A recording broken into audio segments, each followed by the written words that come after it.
Good morning. Good morning. Happy Thursday, December 4th in Calgary, Alberta. It's cold, snowy. It's not that cold. It's warming up. Warming up, which is wreaking havoc on the rink that I was trying to pour in the backyard, in the park behind the house. Oh, that's right. We built it when it was minus 15, put the liner down, and then on Monday tried to pour it, and it was felt like 7 degrees.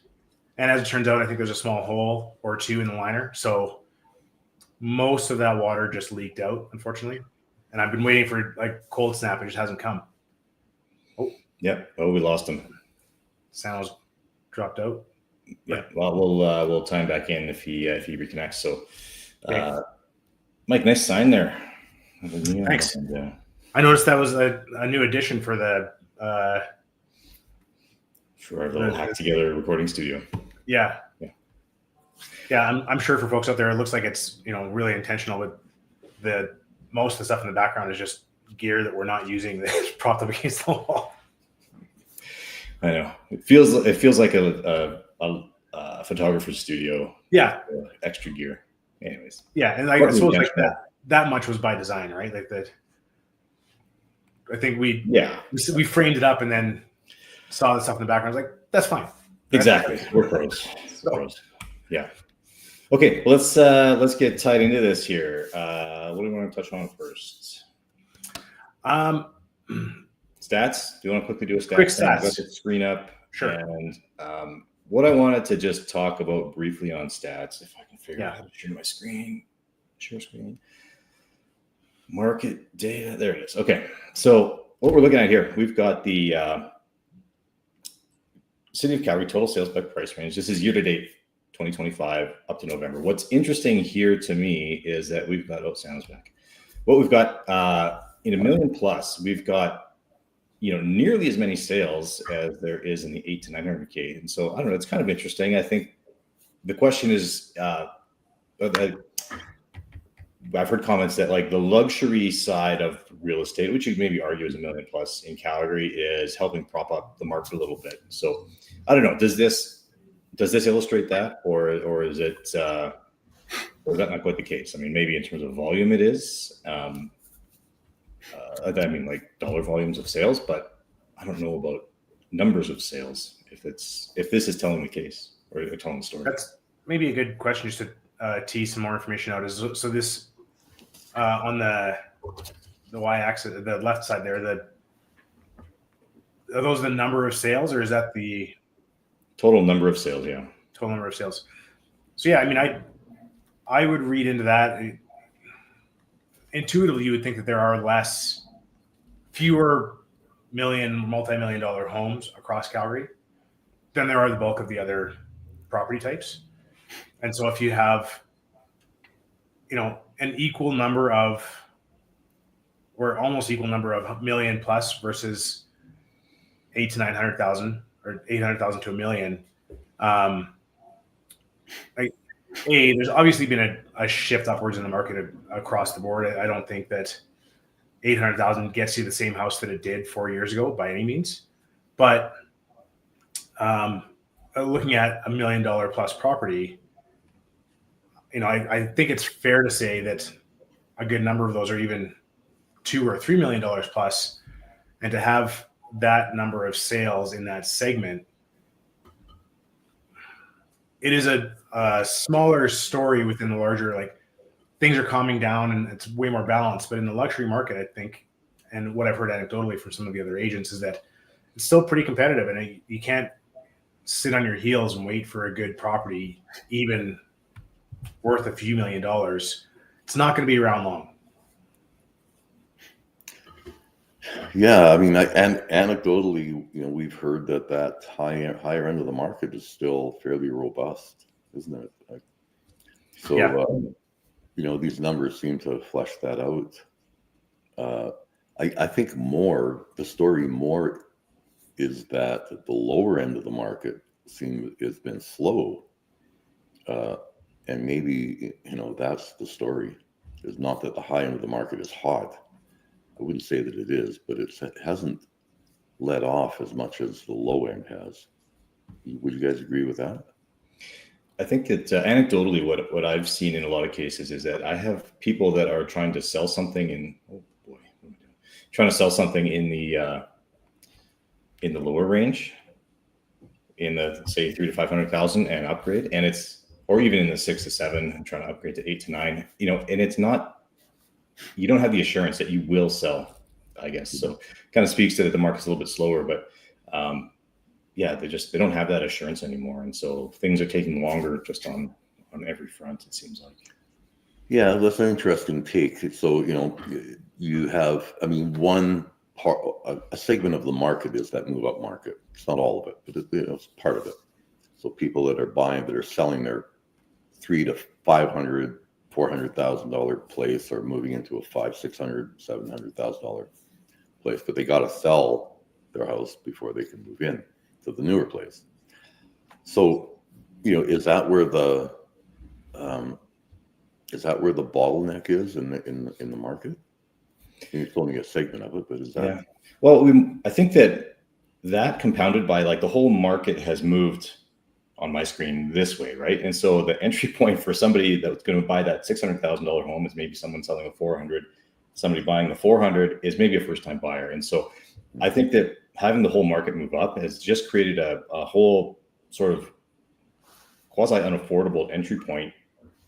And we're seeing that. I think that that's the correction that might be starting to play out in the market, is that to buy a first home for anybody, it's, you know, you need a household income of $250,000, which is, I think you just nailed it, Daniel.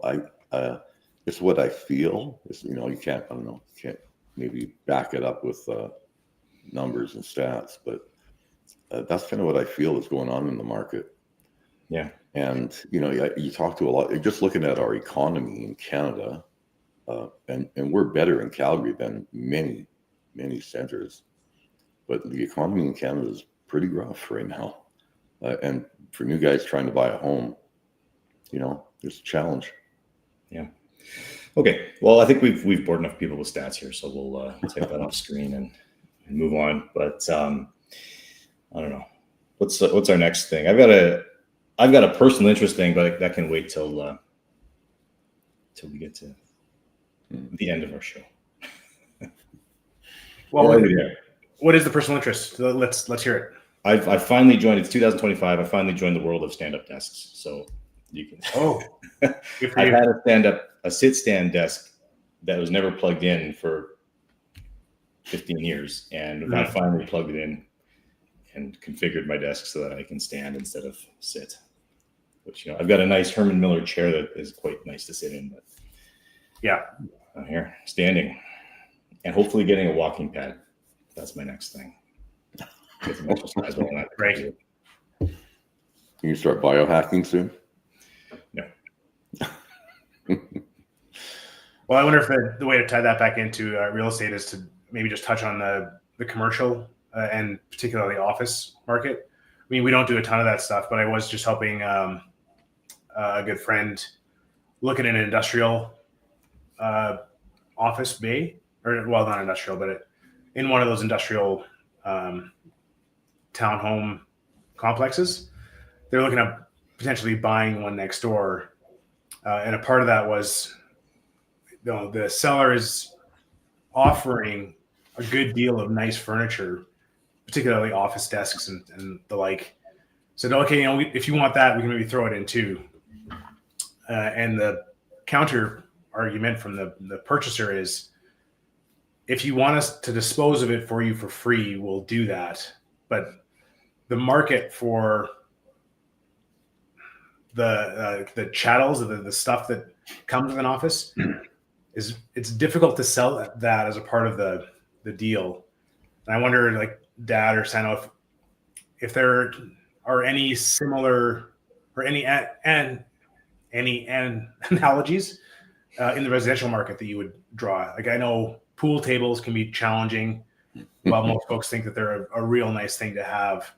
And often selling them or getting any value for them, despite how expensive they may have been, Yeah. can be challenging. Are there any other residential encumbrances that would go along as furniture? Well, it's true. Yeah, sometimes those things are disincentives. Yeah. Like you said, like pool table. They're like, don't want to have to move it.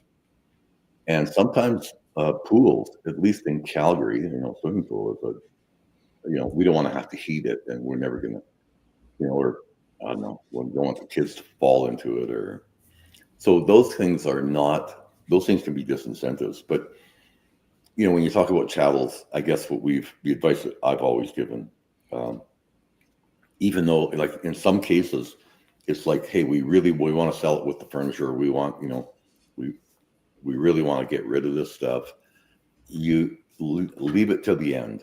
So I've always said, look, if you're going to give it away for free, let's focus on we're talking about $1 million house. Don't mess up $1 million sale for $20,000 worth of furniture or whatever the number is. And then just leave it aside till the end, after the deal's done, and then focus on the furniture. And that is the best way to handle those kinds of chattels that come with the property in every case. Yeah, I agree. I don't think I've ever seen a real successful deal where you negotiated anything within the purchase of the property. It always overcomplicates things, and it makes it more and more much more difficult. Yeah. And then so I did have one case where we closed the deal in the 11th hour after going back and forth. The seller had been trying to sell this property for 5 years. We finally got the deal done, and we were, still a little ways apart on the price. The buyers who we were representing came to the table, said, "This is it. We got it." They had accepted it with some other terms, but there was some furniture involved. And she says, "Look, we're leaving all the furniture. It had been vacant forever with all this furniture sitting in it, staged." And we said, "Okay, yeah." So and the furniture got included, and that kind of just got the deal done. So that was one case where it got done. But after the fact, they took a couple of things out that were supposed to stay in there. The popcorn machine, the this, the that, right? So, I ended up buying them a popcorn machine just to smooth the waters, and so there wasn't any hard feelings. But nonetheless, there was a lawsuit involved after for, these people.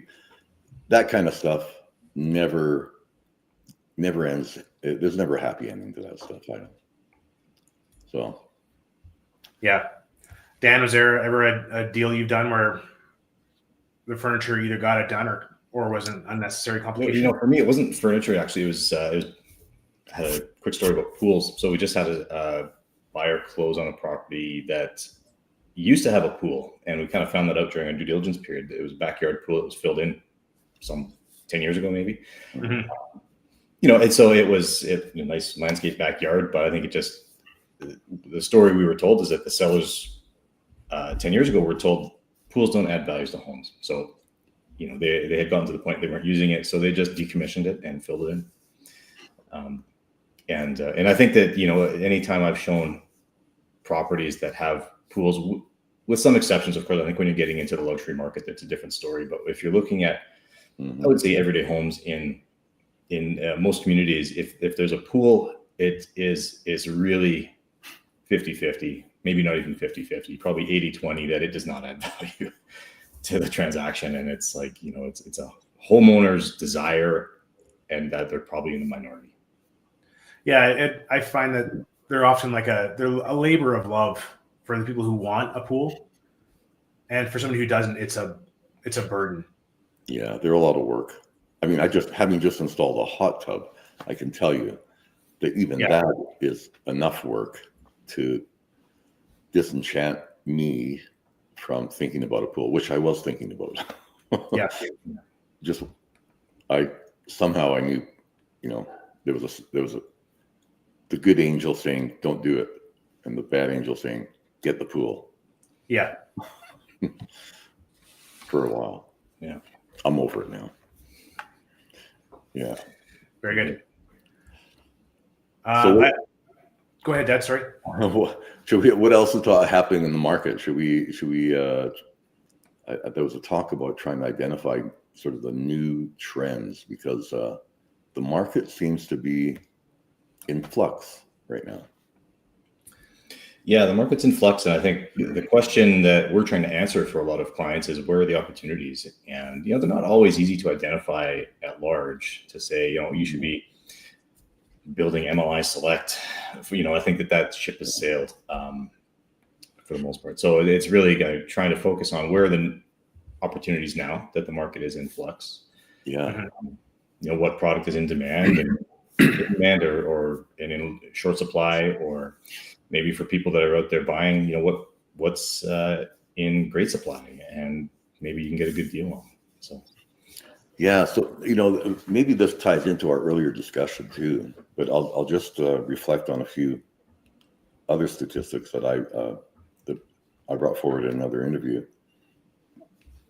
We had, so in the last, I'm going to say, we've had as much inventory in 2024 coming to the market in the rental segment, so rental properties. Purpose-built rental, as we've had in the last 9 years. In 2024, the vacancy rate's at 8.5% right now, which is partly caused by that. But so that's either a good story, a good story or a bad story, depending on how you look at it. Like the fact that we absorbed that much product in 2024, and we had that much in migration to absorb all of that, you could say, wow, Calgary's on fire, and the vacancy rate's only 8.4. Or you could look at it and go, wow, that's a lot of product, and I'm not building another purpose-built rental because we're saturated. And there's still there's still a lot being built. Yeah. So and just throw that out there. What do you guys think of those numbers?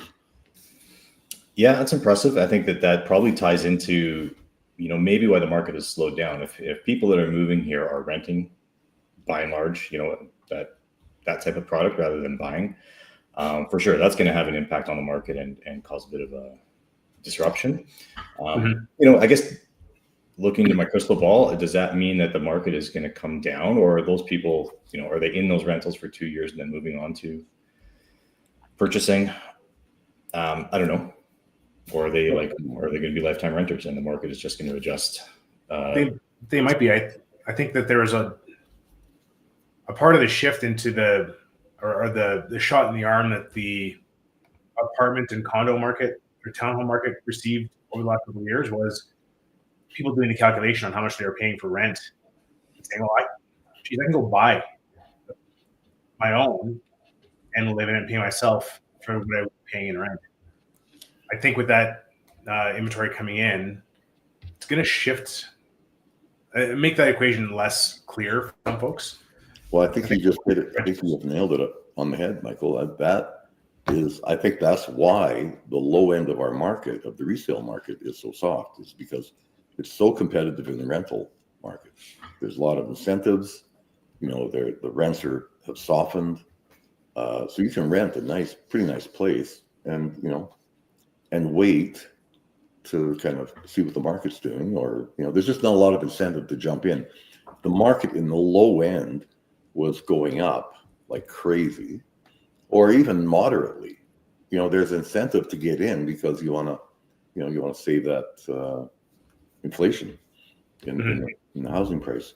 So we don't have that right now. It's pretty soft. So there's disincentive and a lot of incentive to rent. So I think that's what's affecting that lower end of the market, actually. So what advice would you have for an owner of a rental unit, or an owner of a condo or a townhome right now that's trying to work out whether or not they should keep it and continue to rent it, or get out, sell if it's an investment property, or maybe they're moving up but considering keeping that as a rental? What advice would you have for that person? Well, I think in every case, I mean, this is good advice for everybody, regardless of where you are in the real estate market. Have enough equity in it so that your cash flow, project if rents go down, project forward that you can handle it. You've got enough equity. Your mortgage is not too high that you get stuck and you can't cover it. So have enough equity in the property. And real estate's a long game. So look at it over the next 10 to 20 years and how's it going to play out, not over the next 2 to 3 years. I think that's always the best advice, and it served. It always serves well in real estate. So that's how I would look at those investments. If you've got a good property, a good rental, and it's good location, maybe rents are low right now, but hang in there, hang tight, because those properties are always going to be valuable. Rents are going to go up, when the market stabilizes a bit more. That's what I would say. Dan, any to add there? Yeah, I guess the only thing I would add is, if you're looking for investment properties and long term, maybe value add, like things like garages and storage are not to be overlooked. I think when you're looking at investment properties, if you already have one, and you're trying to optimize, maybe that's one way through. You can get these mortgage plus improvement loans, and so for relatively low cash input, you can add a significant amount of revenue. So that's interesting. We were talking about a new development in a kind of a small town, small Alberta town, and one of the key factors that just kind of popped up was having garages wide enough to fit like what do they call those big trucks with the dualies? A dually, yeah. So having a double garage that's actually a double garage that could fit like 2 trucks, or because the guy works in the oil patch. If he doesn't have a dually, he's got a big truck. Most garages, you look at the garages that are built 22 by 22 won't fit one of those. I look at the stuff that they're building in the inner city, where you got 8 garages, property line to property line, maybe a foot or 2 barely between each. I don't even know how they get into those things. It's very carefully. You don't want to get me started on that. It's not a good thing.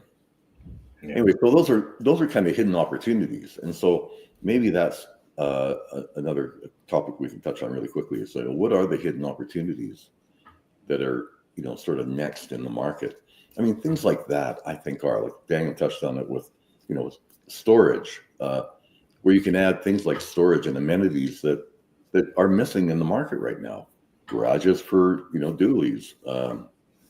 What else? What else is sort of missing in the market? Dan, go ahead. I have one, but you go ahead. No, go ahead. I was just going to say that I think what's flooded the market is apartments and these kind of RCG townhomes with upper suites and lower suites. And you mentioned so if we're on a corner lot, there's 8 suites and 4 parking stalls. So parking is in high demand for those kind of properties. For apartments downtown, storage is going to be in high demand. So I think, I'm hitting on those again, but because there is probably demand that you don't just see on the surface, there is, I think there's just when you dig into what is available and what's missing, those amenities that are missing from the offering today, that's where I see the opportunities. I can't pick up on any more at the moment, but go ahead. Yeah. Well, another opportunity or gap, I think, is quality as well. We've touched on this before a little bit, but last week I went to visit a friend who lives in Banff Trail. He has recently built. He is a builder, but he recently built a garage with a suite above. It's a nice garage, and we didn't see the suite because it's rented. He's got it rented to some. just 2 roommates. But for the 2-bedroom place, 2-bedroom, 1-bathroom place, I think he's renting that out for, he said 25 or 2,800 a month for a garage suite. He put in 400. It cost him $400,000, and he took that mostly out of his equity. But I mean, it's a 10-year return basically on that investment, and then it'll start paying him off. And he's able to charge that, A, because he's in a good area, but B, because he built it really well. It's a nice place that has parking, and that I think is another gap where a lot of these first built rentals, they were built quickly and relatively affordably. And if you were looking to differentiate yourself, as the rental market softens, you do either on price or quality, I think. And I think you want to do it on quality if you can. Yeah, I would agree, Michael. That's a good point. I was thinking about that. I think one of the opportunities is laneway suites, because they're more robust. They're spacious. I mean, they even have parking if you want. You could have one of the garage stalls.